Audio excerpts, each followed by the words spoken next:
అసలు ఆ దృశ్యాన్ని శాశ్వతంగా ముద్రించుకొని మళ్ళీ జీవితంలో ఆ ముదనష్టపు అనామికలాగా నిందలు వేయకుండా అక్షింతలు వేసి ఆశీర్వదించాలని ప్రార్థిస్తున్నాను.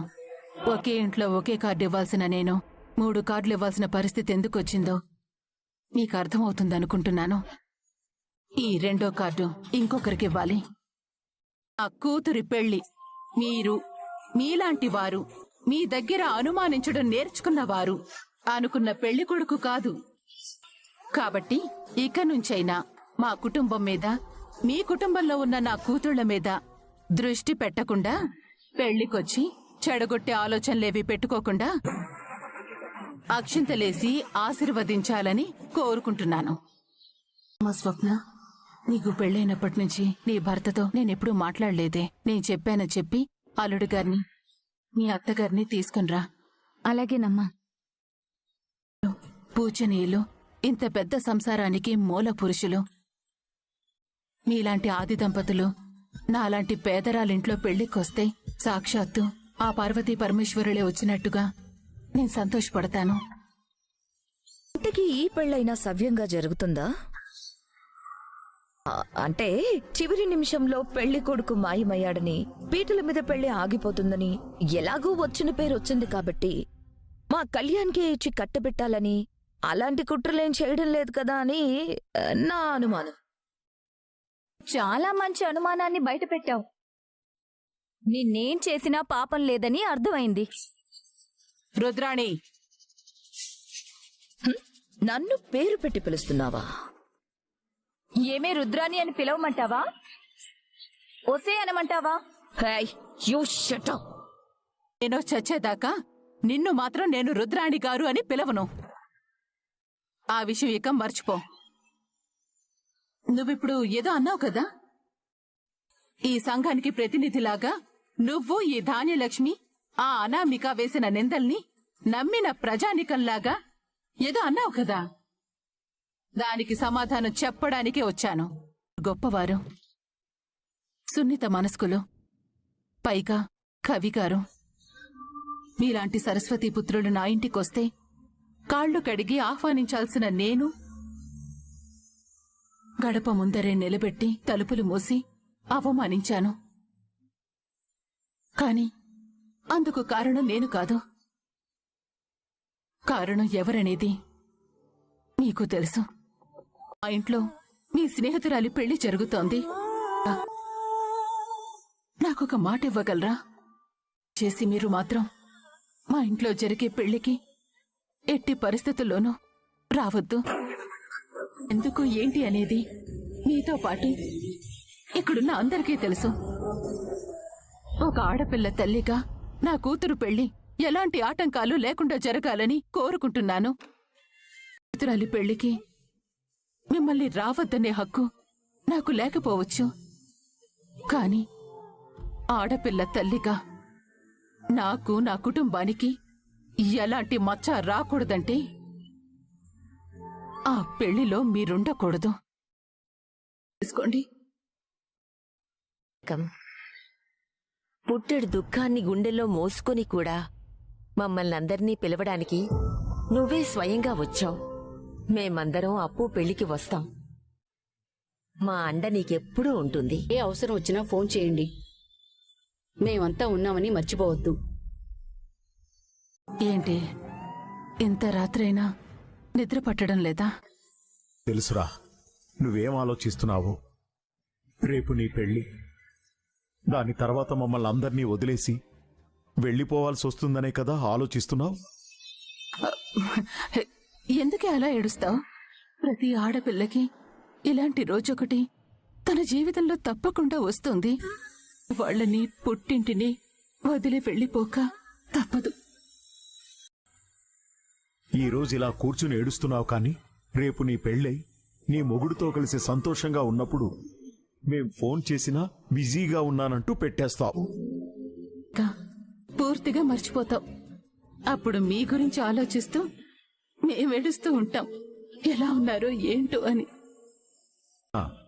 నీ మొగుడు ఏదైనా విషయంలో తప్పు చేసి మేం అరిచినా, నా మొగుడు, నా కాపురం, నా ఇష్టం, మీ జోక్యం అవసరమా అంటూ మా మీద అరుస్తావు.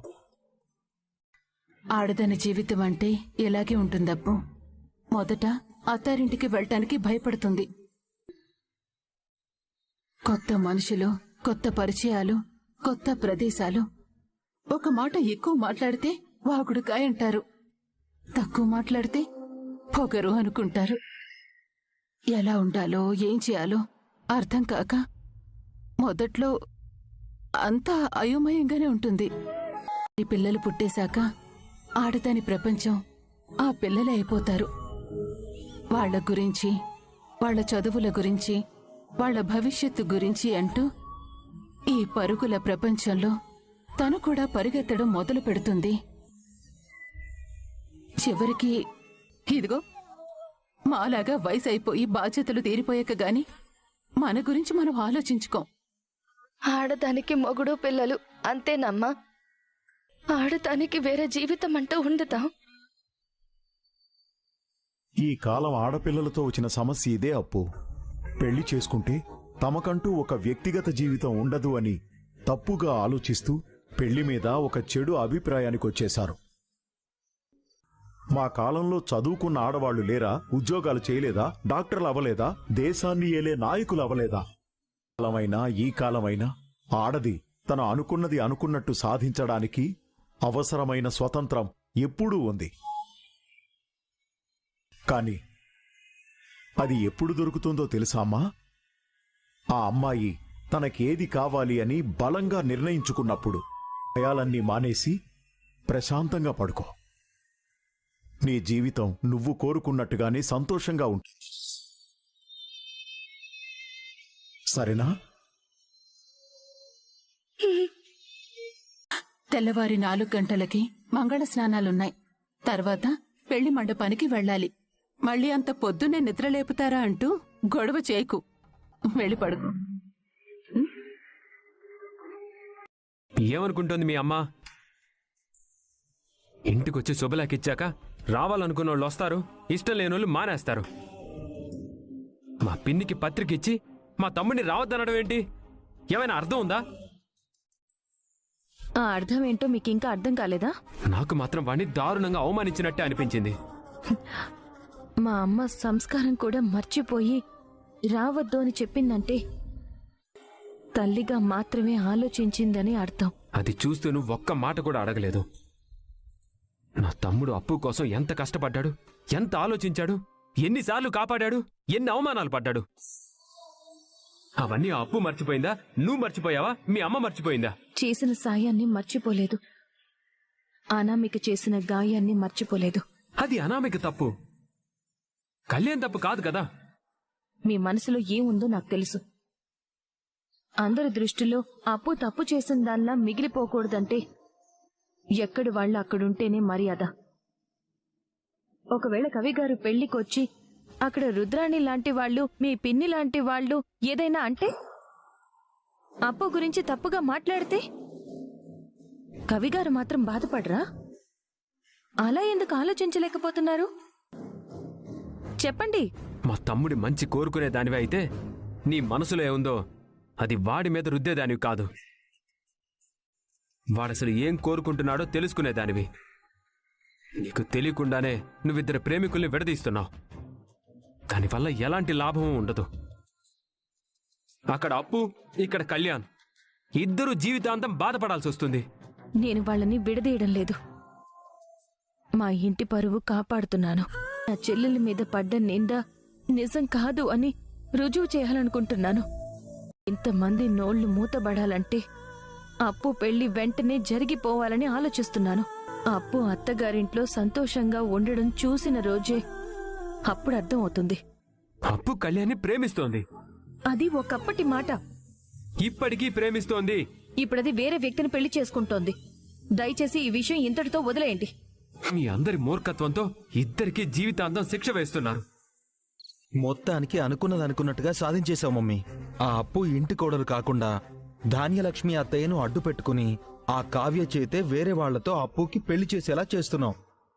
ఇళ్లలోగానే పండగ అవదు. ఆ పెళ్లి జరిగిపోతేనే మనం అనుకున్నది అనుకున్నట్టు సాధించినట్టు లెక్క. ఇక పెళ్లిని ఎవరు మాత్రం ఎందుకు ఆపుతారు మామ్? ఎవరేంటి? ఆ కావ్య ఉంది కదా, పెళ్లి జరిపిస్తోందే తను కదా, మరి అలాంటప్పుడు తనే పెళ్లిందుకు ఆపుతుంది? అలా అని మన ముందు నాటకం ఆడుతుండొచ్చు కదా. వెనక వేరే ఏదైనా ప్లాన్ వేసి కళ్యాణ్ని పెళ్లి మండపం వరకు తీసుకొచ్చి అప్పుకి కళ్యాణ్కి పెళ్లి జరిగేలా చేస్తే అప్పుడేం చేస్తావు?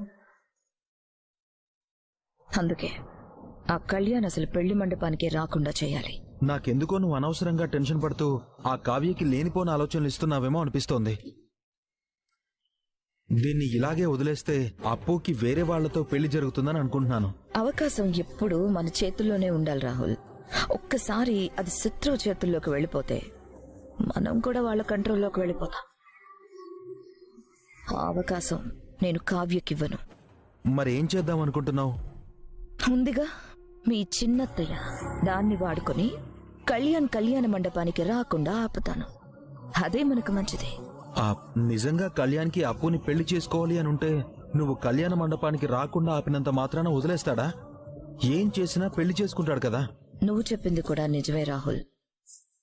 వాడు పెళ్లి మండపంలో కాదు, అసలు ఈ ఊళ్ళోనే లేకుండా చేయాలి. చేస్తా. ఏం చేస్తావో ఏంటో. నీ ఆత్రం చూస్తుంటే నువ్వే వాళ్ళకి దగ్గరుండి పెళ్లి చేసేలా ఉన్నావు. ఇంత ఆలస్యమైనా ఇంటికి రాకుండా ఏం చేస్తున్నారు? దారి మర్చిపోయారా ఏంటి? త్వరగా రండి. మా అన్నయ్య ఇంటికి రాలేదని కంగారు పడుతున్నావా?